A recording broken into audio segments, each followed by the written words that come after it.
Hailstones. Good God.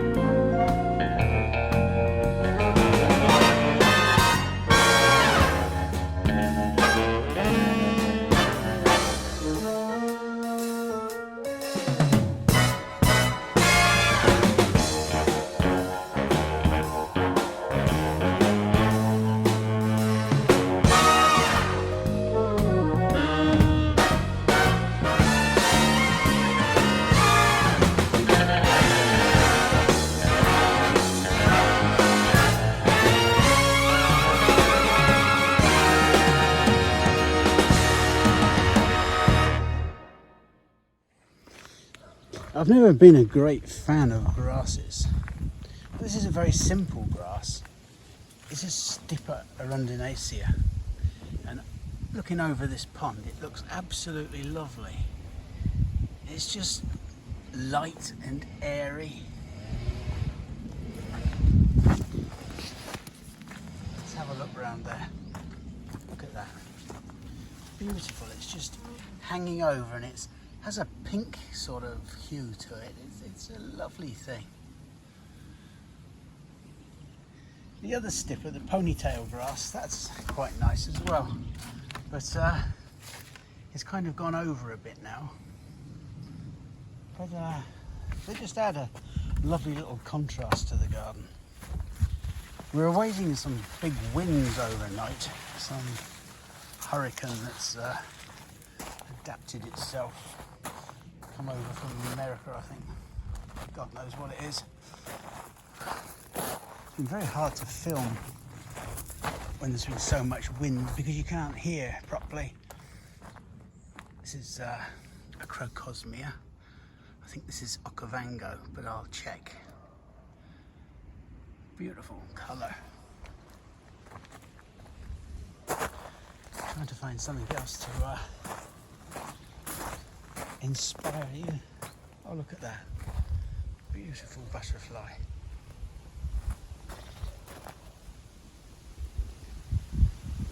Bit of a shortage of butterflies this year.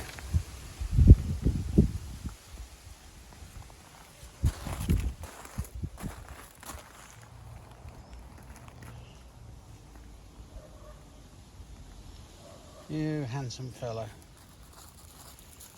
Not you, fat bastard.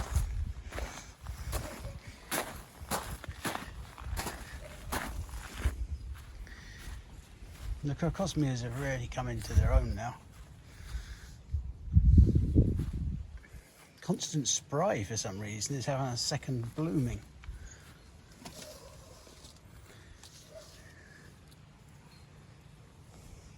The apples are just starting to colour up.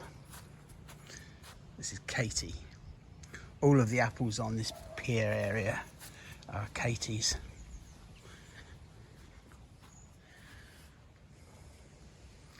They haven't gone fully red yet, but they will do. And some of these tomatoes are just starting to turn red. This is a variety called Tiger Stripe. Yeah. It's no good having a pretty tomato if it tastes like crap, but I think it'll be quite nice. The apples it's the first time they've really looked like they're on a vigorous rootstock. I'm really pleased about that. The two pears either side, I was going to bring them over the top, but I might do that with the apples now and take the two pears up and then have them as a standard, like a little lollipop either side. Let's see if that would work. Yeah, you can see there is a good stem now either side, which I should be able to cut back and shape. And they should look quite like some of those medieval tapestries when you see the pictures of fruit trees from medieval times. Obviously they were in Europe, but not in the UK. But they always look so formal and exact. Not particularly realistic, but we can at least have a go.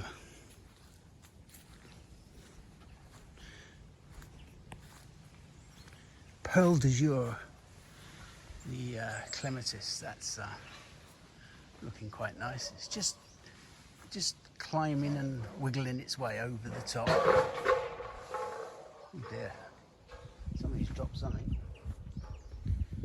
Yeah, it's all moving along quite nicely for the end of summer. Now, here we are with the Actia stroke submissifuga. I like them because they have this swan neck sort of twist to the flower spikes, and it's an acquired smell, but I think they taste smell really nice. Sometimes at the end of the year you need to look around your garden and decide, well, there's a plant there that I really don't like, or it hasn't worked here. You know, plants are a bit like boyfriends or girlfriends, you know. Sometimes they just don't live up to expectations. You know, you have them in your bed for a while, you feed them and water them, and frankly, they just let you down. Oh no, I'll probably get into trouble for saying that, but I did say boyfriends or girlfriends. Always a pleasure is the Joe Pye weed. It's just, was it, mid-September, and it's just coming into flower. I'm surprised there's not more bees on it yet, but it's not very nice weather, you know, or butterflies. It's quite concerning really this year. But it is a lovely plant, and over the back there's a bee or two starting to get on it, and maybe the flowers aren't fully open yet either. The florets aren't. Shouldn't be so impatient. I still can't decide what to do with that pig house, and it's really just getting to a stage where I'm getting a bit old to be doing anything with it. But I feel like I could do something with it. I just don't know what. Put a roof on it, raise it, put a pig in it. I suppose I'd get into trouble for that. Well, Lisa might suggest I live in it. The Moisey Eye's getting covered in hips now. We'll sow some of those.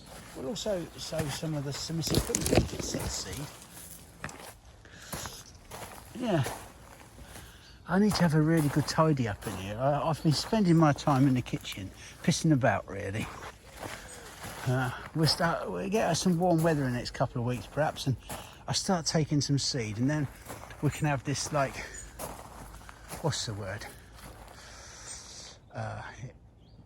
Communal seed sowing, and we'll see how they go.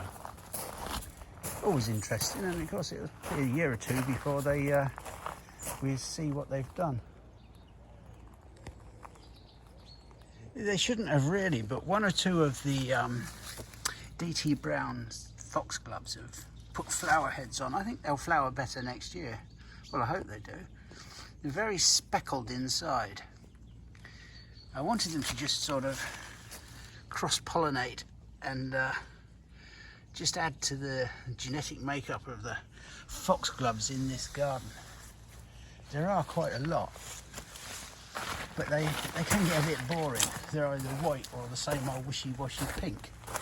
So I've introduced a few of supposedly superior strains.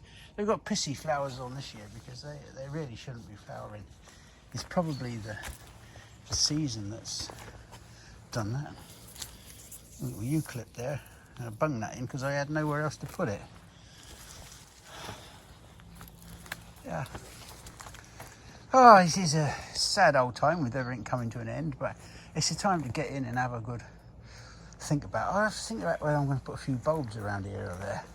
But really, I do have an awful lot of plants here. And the other problem is, you can't always remember where your other bulbs are. And you start digging down to put a few bulbs in, and then you dig up a load of some others that you forgot were there. This is another Actia. I can't remember which one this is. Oh, the smell is lovely. I forget that.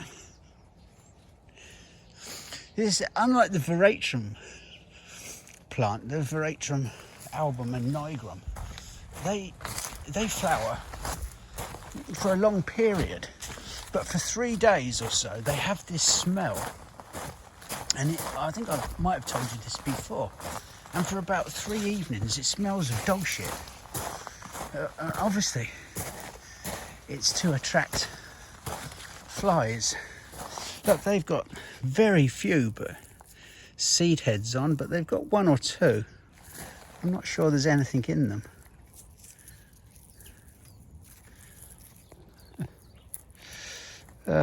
No, they don't. Again, I think it's the year.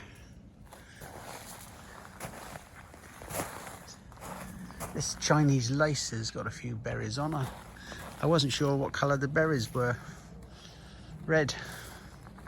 But the foliage is very nice. Very dissected.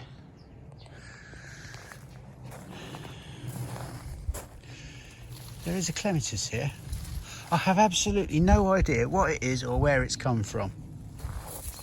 I'll have to trace the roots back, but yeah, bloody hell. This is that Eryngium jade frost.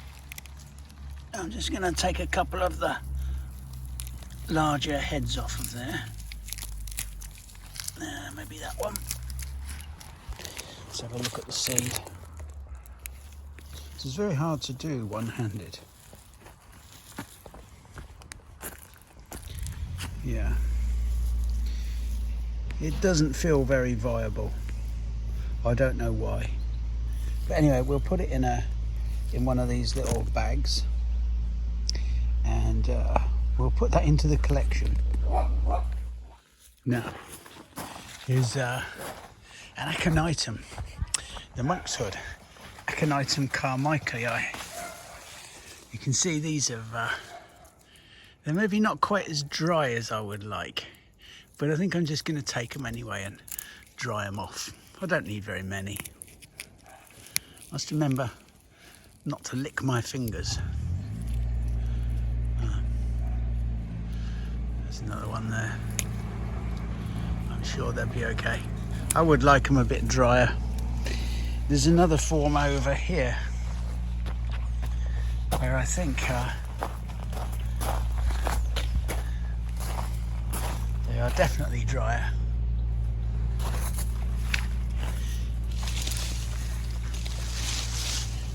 Well, not much. Again, we need to have a little look.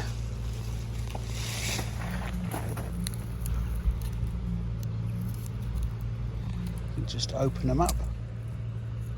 Yeah, the seed is white, but if I leave it into the seed pod, it'll probably be all right. This here is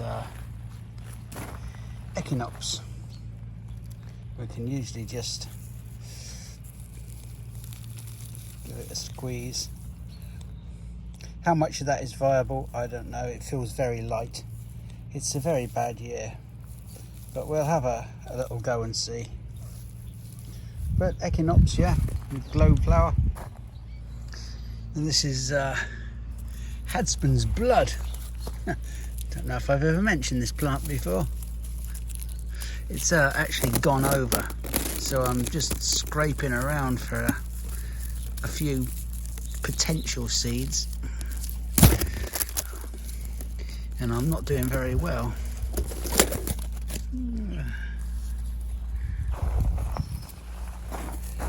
Yeah, there's half a dozen in there, that's all.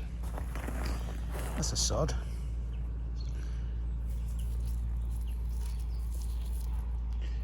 Yeah.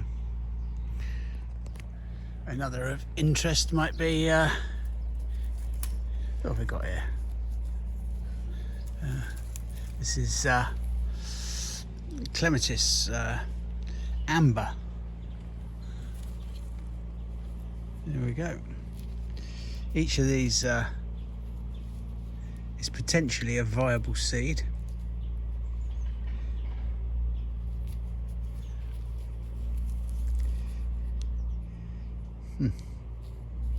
Well, they don't look very viable to me, I have to be honest. Usually you can tell if they're viable. They have like a swollen end on. But those just don't. What about this one? This does. I'm not going to bother with the amber, so I can just tell. This is Alpina Pamela Jackman. And you can see the difference. You can see each of the end, well, I suppose it's like if you're looking at a sperm cell really. Yeah, there you go.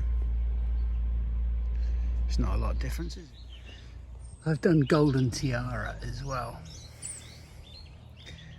Obviously you could do these by cuttings, probably much quicker, but it'd be interesting to see the variability of some seeds. Yeah, just looking for something else that we can might be interesting to do come the spring. Not that, that's my cup. That's been there a couple of days, or a week even.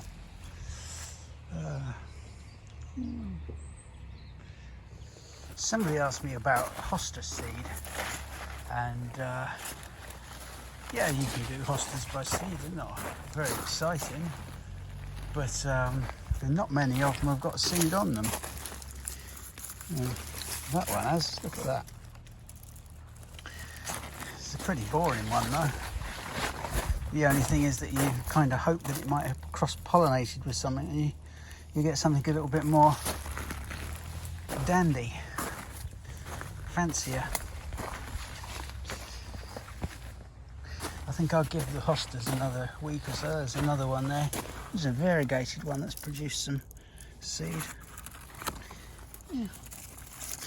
We might do that one. And another one there.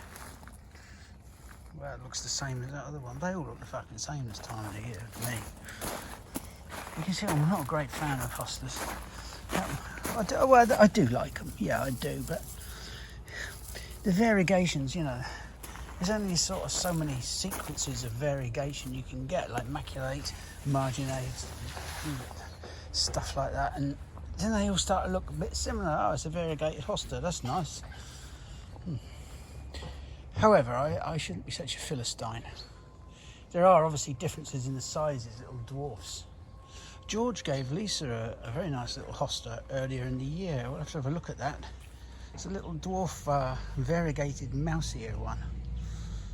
It's really quite nice. And around here, I'll tell you what we could have a look at. I'm not taking seed to that bastard. That Phytolacca.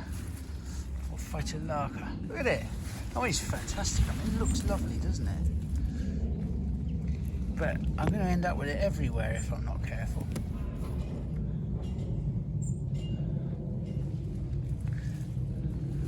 Very dramatic plant. I'm not doing them sweet peas either. Them ones from Lidl, they were bloody boring.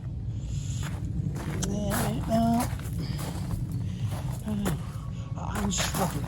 This is nice, isn't it? This used to be called the Kaffir Lily. You can't say that now because it's apparently rude. Shiza stylus. I think it's called something like Hesperantha now. I think this is Pink Princess or Wilfred something or other. It could be either really. Probably both the same plant, I'm not sure. Sometimes things were renamed, and then once they were renamed, somebody came along and put plant breeders' rights on them. Same plant, different name, copyright. You'll take it from that. I am not a fan of plant breeders' rights where there isn't any breeding. You know, where it's just a selected seedling. I've forgotten what that is. It might be Phantom, but it's very shady here for it, but it's doing It's really nice hydrangea. Yeah, here we are. Look at this. Moisei geranium. Rosa. We'll take one of that. Well, we'll take 2 of that. And then we'll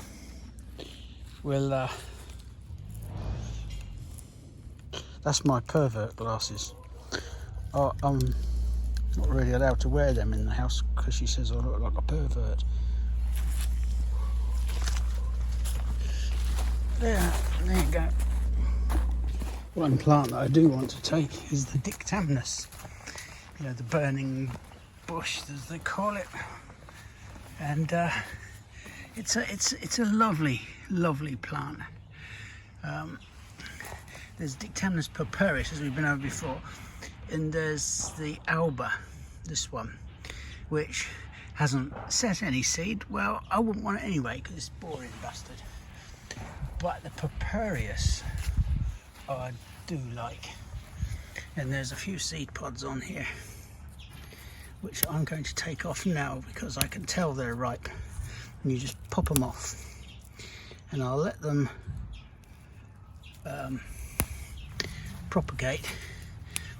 dry in the, there you go.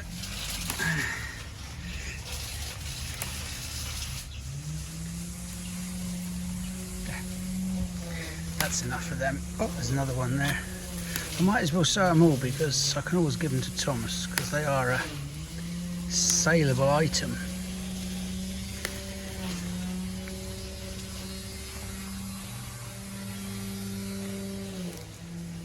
Here is my own peony. It's a tree peony, and we call it copper knob because the flowers are just a beautiful sort of coppery tomato soup sort of colour. So there's plenty of seed on this. So I'm going to put that into it's too big to put into a little jasmine thing. So I'm just going to drop those into this bag. Yeah. Here's another little thing we can gather some seed from. All we need is a tin lid's very good for that. But I don't actually have one at hand right now. But this is just lavender. Just bend over the flowers. You don't need to get rid of them. Just give them a little tickle.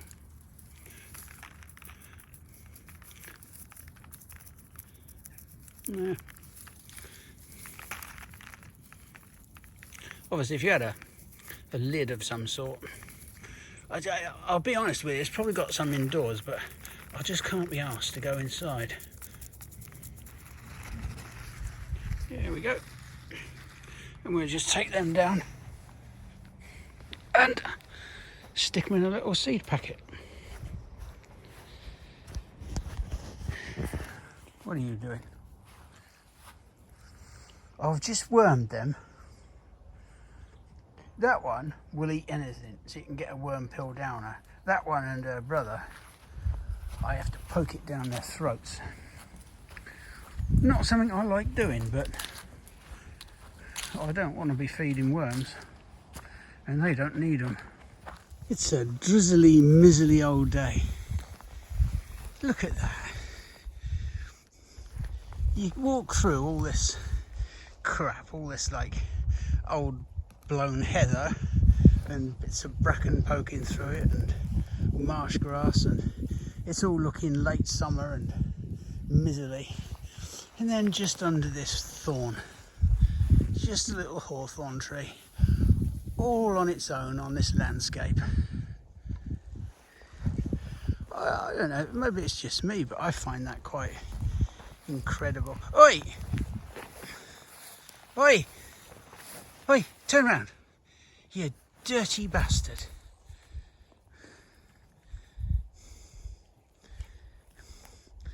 Oh, well, it's the spray again for you. Yeah, anyway.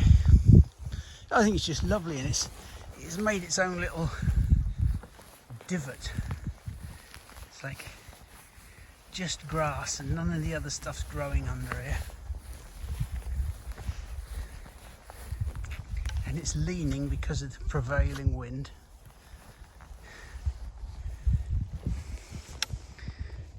I just think it's a thing of beauty. It's not particularly massive. I don't know what it is about it. It's just this one tree in this barren landscape. I've got a thing about moors, you see. Lisa likes them. She loves moors, nice open spaces, and a lot of people they like the seaside, don't they? They look on the horizon and they say, "Oh, look, there's the boat. There's another boat." But I look at that sort of landscape, and to me, it's like 360 degrees of fuck all. Absolutely nothing. Yeah, there's a boat. There's a tree. I suppose you've got to appreciate the wildness and the vastness of a landscape, like a desert, I suppose. But in close up, there's always a lot of stuff going on. We're all different, aren't we? I just like little valleys and gills and copses and glades.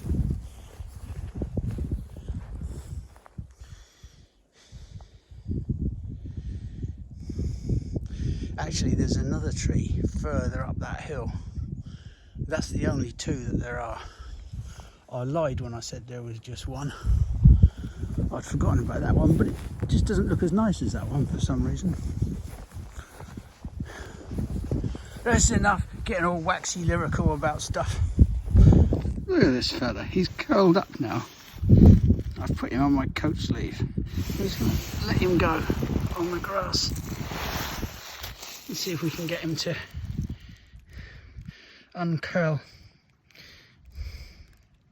Now I've got no idea what that caterpillar is. He was 3 or 4 inches long and he's curled up. I assume that's some sort of defensive thing. Absolutely beautiful creature.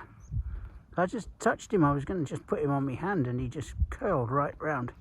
Now, I sat there for 10 minutes hoping that caterpillar would unfurl, and then I gave up. I'd obviously pissed him right off. But just a couple of 100 yards further on, there's another one. There. I do not know what that is.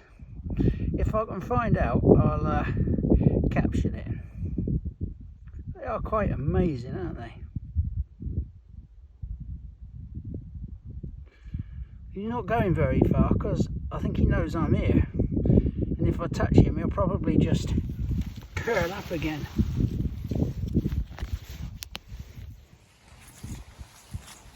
All the russet tones of autumn. Red pygmy is now looking golden. Katsura's looking all sorts of colours. Various other maples have taken on their tones of...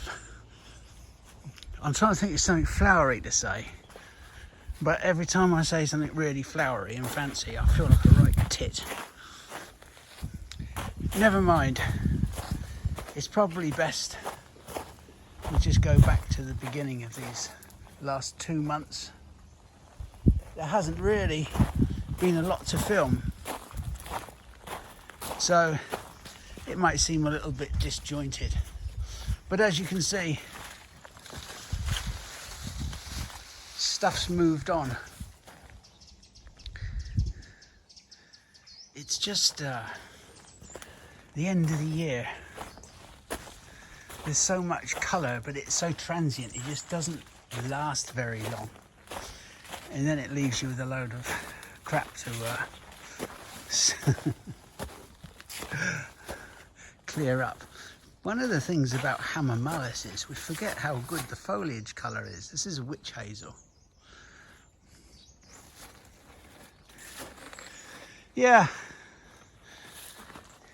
It's sad, but it allows you to sort of housekeep ready for next year. That's the way I choose to look at it anyway. Now, I have spent, oh, it's a long way down there. I have spent a day and a half up this tree, or on this tree. It's a prime example. Look through there, you can see hardly any holly leaf, and I haven't been removing holly leaf. It has 2 clematis, a montana and a cirosa. I think it's freckles growing up through it. All I've done, it's been there for like 30 years, and you can see all it has done is congest the middle. This is less congested, but nearly all of this congestion is twining stuff. It's a pig to get out because it's all around the branches. Consequently, the inner tree gets no light, so there's no nice young growth. All the growth is at the end looking for light. This is a prime example. Look at this along here. It's just where am I? Sorry, I'm perched in the middle of a tree. This branch here, it's just got lots of little laterals that have tried to grow and gone nowhere. So you can see it's completely pointless, and there's a little bit of growth at the end.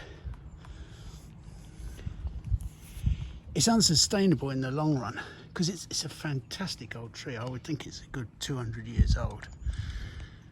So all it is a question of clearing out this clematis. I'm nearly done now, but I've had barrow loads of it. I'll show you from the bottom in a bit. Okay, so this is how the product is finished. Product sounds very technical, doesn't it?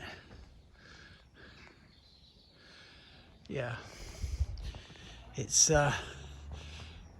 just about done now.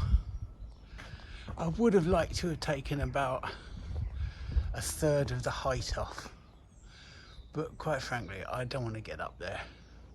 I'm just too old, and I just don't fancy it. Most of the middle was just clematis. The root of the clematis is down here.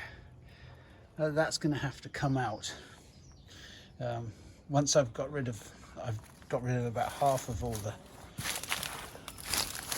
trimmings, the prunings. But once these have all gone, then I'll look at digging that out as best I can. It's a nice old holly, but it just was too big and too thick. As I say, I would have years ago I hat racked it, which meant that I took it down much more than this, and there was no leaf left on it. I'm just hoping that the extension growth doesn't grow and it breaks out in the middle, just to fill it up a little bit. But yeah, it's a good old tree. There's a hell of a trunk there. That's about, I don't know, 2.5 foot round.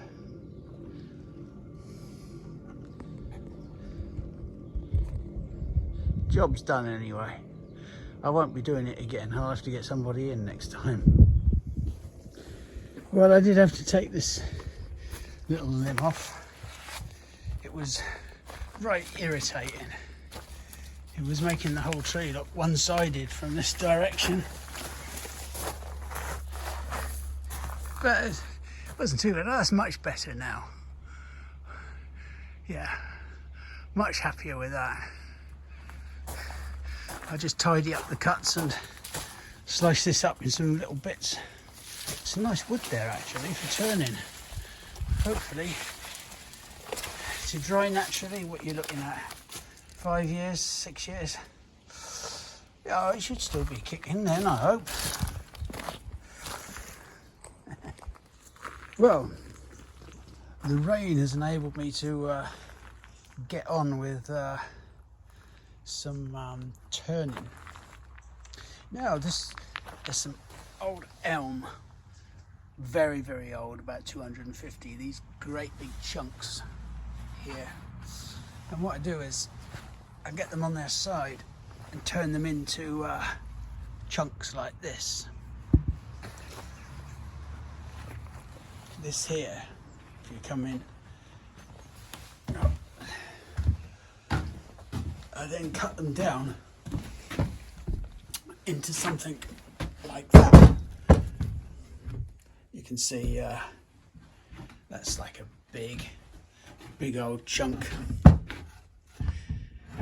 And then a couple of mornings we refine them down and you end up with something like this.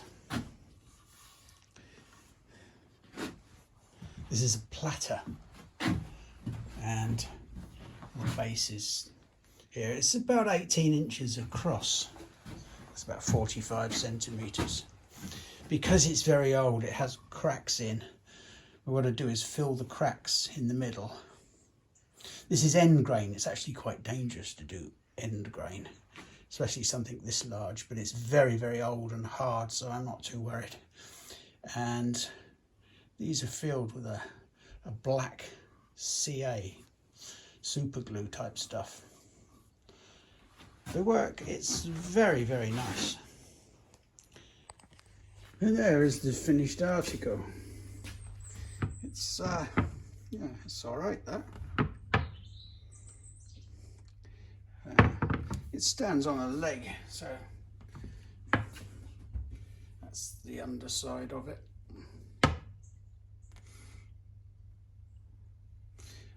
I just love the grain.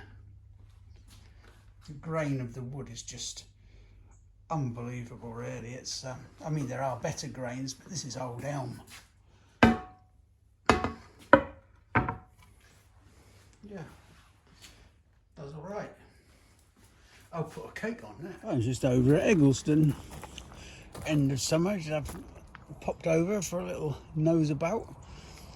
Well, I was passing, so I wouldn't come here especially. Now look, this is nice. This is a euonymus, europaeus. Not that. That's a sack barrow or a nursery barrow.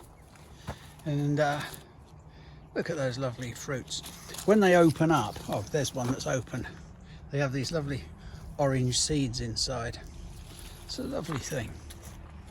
Very, very easy to grow. And that is actually a nursery barrow as opposed to a sack barrow.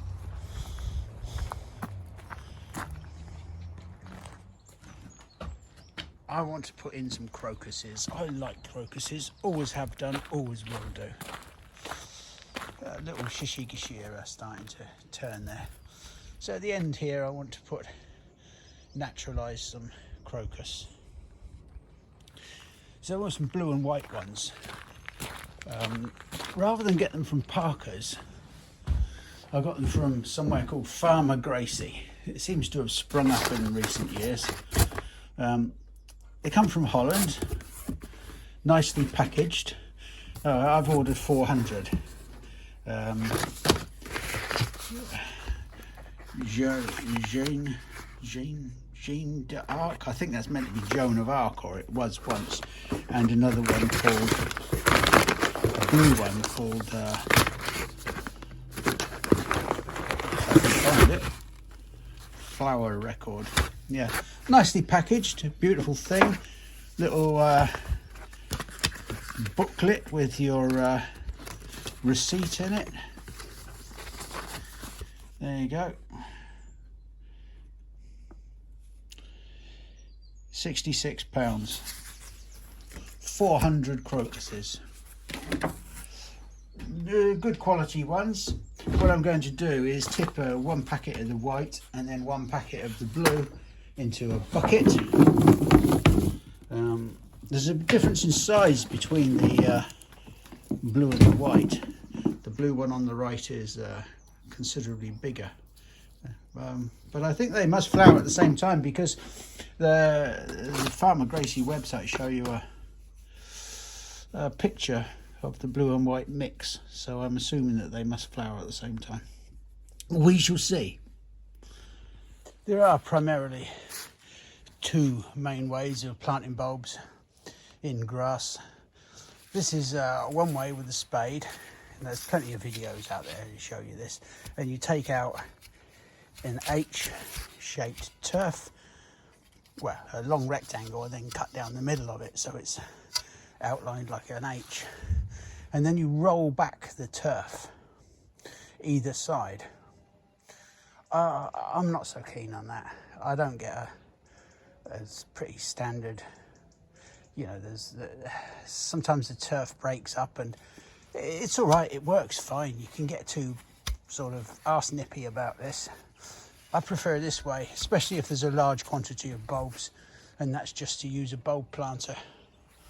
You can just stick it in, press it down, and a little plug of compost or turf comes out. Let's see if we can get that one. It's very hard doing this one-handed. I always say that, I know. And there you are. And then it's probably too deep, but it really, I wouldn't get too nippy about that either. So there we have it. I've done about 300. I've got 400 bulbs. So I can't be absolutely straight that that's 300, because I lost count about 4 or 5 times. So we'll pop them in. There's nothing hard about that. You just stick your bulb in, press it down. Right, it's pretty obvious really. There's the bottom, there's the top. It wouldn't matter if it was upside down occasionally, but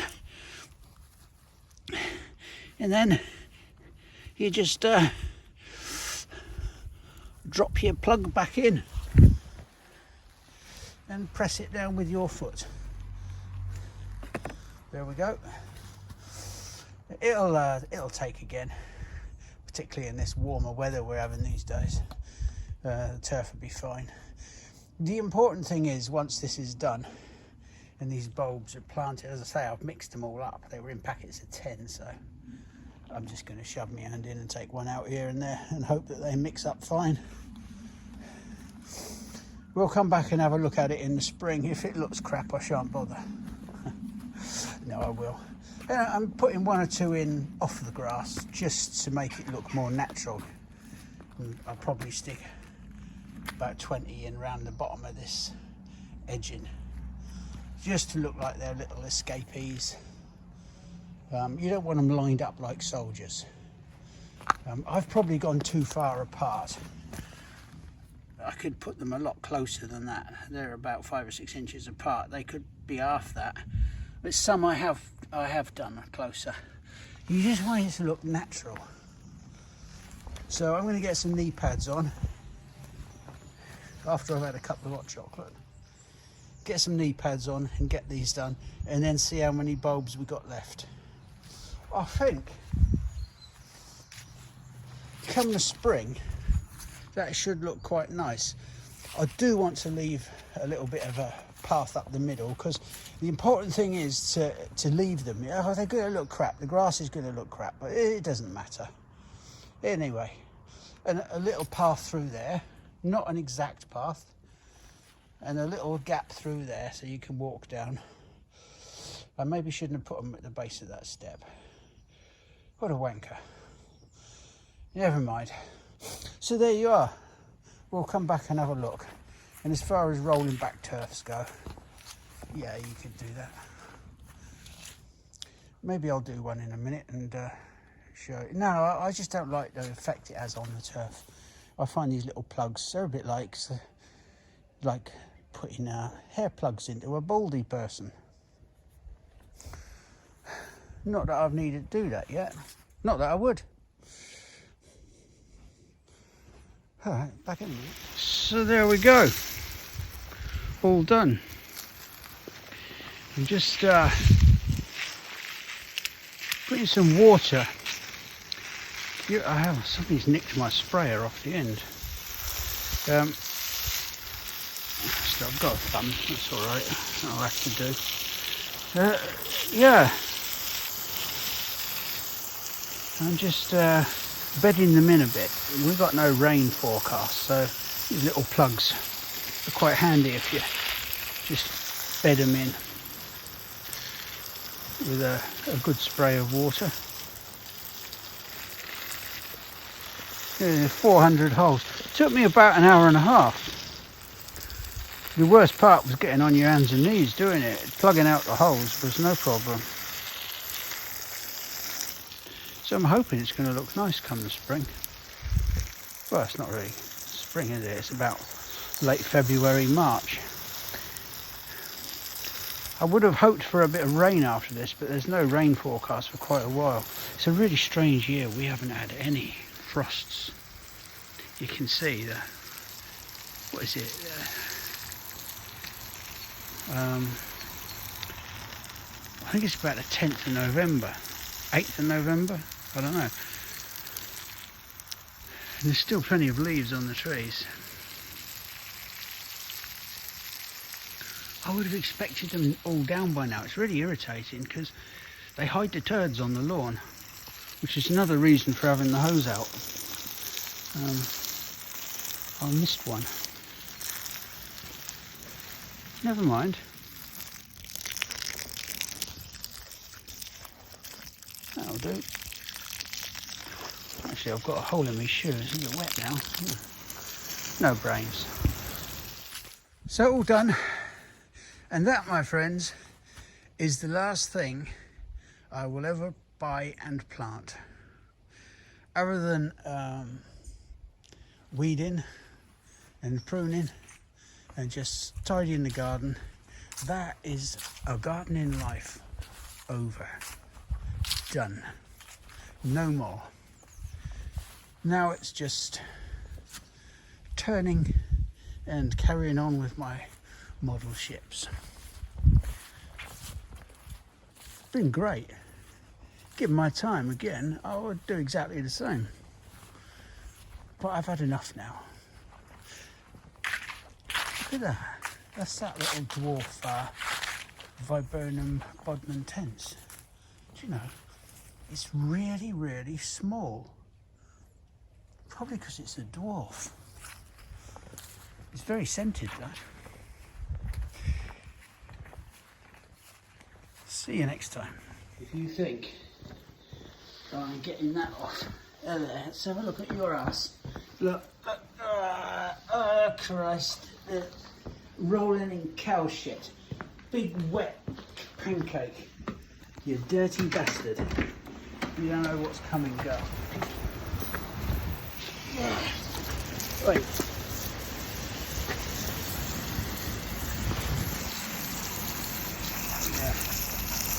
Yeah, I'll have that right off your ass as well. Nice clean ass now.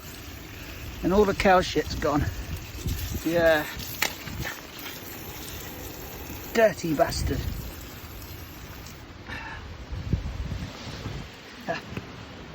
Go on. She quite like that.